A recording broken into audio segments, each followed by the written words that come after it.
Hey there, 4th and 5th grade. Another week, another lesson to do on code.org for your coding class. If you're looking for a little help, if you want to see a little bit more detail about this, I will be on Wednesday and Thursday. Look for which class you're in. We're starting to split up our live sessions a little bit, so we don't have as many people in there. Get more time for your Q&A. So if you found this video, you can probably scroll up a little bit, look to the right, and you'll see which class and what time I'll be live with you on Wednesday or Thursday. But today I want to go over lesson 2. It's drawing with loops.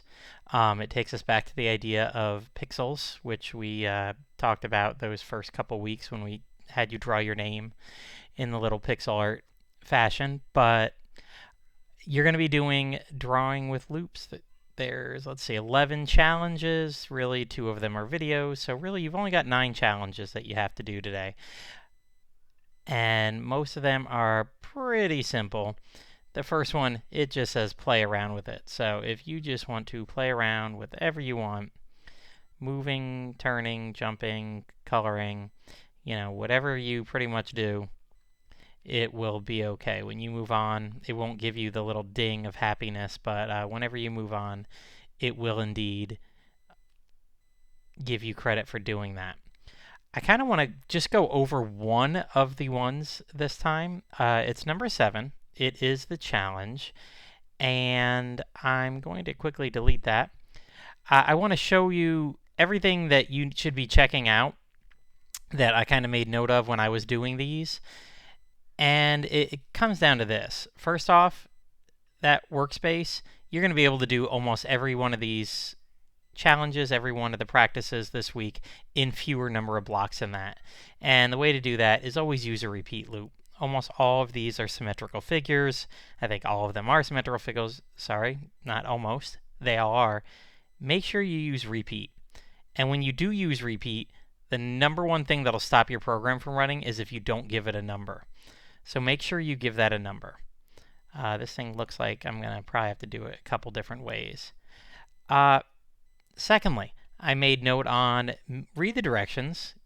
Right here, the long sides being 150 and the short sides 75, it tells you right there what you need to do. In a lot of the other challenges, it flat out gives you the angles too. So if you're like, I don't know what angle that is, or I don't know how long that's supposed to be, literally just read. It gives you a lot of the information right up there. So let's see, long side is 150. So I need to change this to 150. And then it says the short sides are 75. So I know I'm going to have to turn it right there. And the short sides are 75. Another thing that I wanted to show you, because this obviously will not work, I made a right angle there, and that is not what I needed to be doing. But when you click this degree marker, it kind of gives you an idea of what you're doing. If you look here, this is the path right here that your guy is going to be taking. Since he's coming from the left, going to the right, you don't want him to turn 90 degrees. You want him to kind of turn that way. Oops, come on back. There we go. You want to turn that way. If you look up here, that angle matches that angle that I've put. Come on, stay at 45. So you can kind of get an idea of the angles that you need to do just by looking at this preview here. It doesn't always match up 100% to the depending on the direction your guy is facing, but it can. I'm going to hit run here again. We're going forward, and of course, I'm going to have more things in there before I do any sort of loops.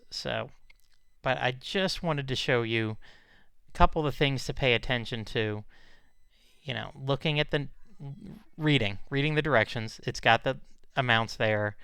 Making sure you use repeat loops. You can go ahead and put those colors in for fun. It's perfectly fine. I'm going to set this to do a random color. And then turn right. Oh, I deleted my other one. My move forward by 75. There we go.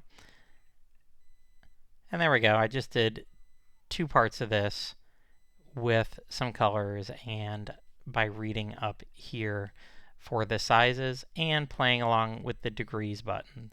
So, your goal, complete all of lesson 2 this week. Like I said, there's 11, not really, there's 9 things. Yes, you do have to do the challenge. Do number 7, the challenge. We've done some of this stuff before. You should be able to do that challenge one if you've been trying and putting forth the effort with coding. So I look forward to seeing you on Wednesday or Thursday. Again, we're doing it by class this time. So have a good day, and I'll see you then.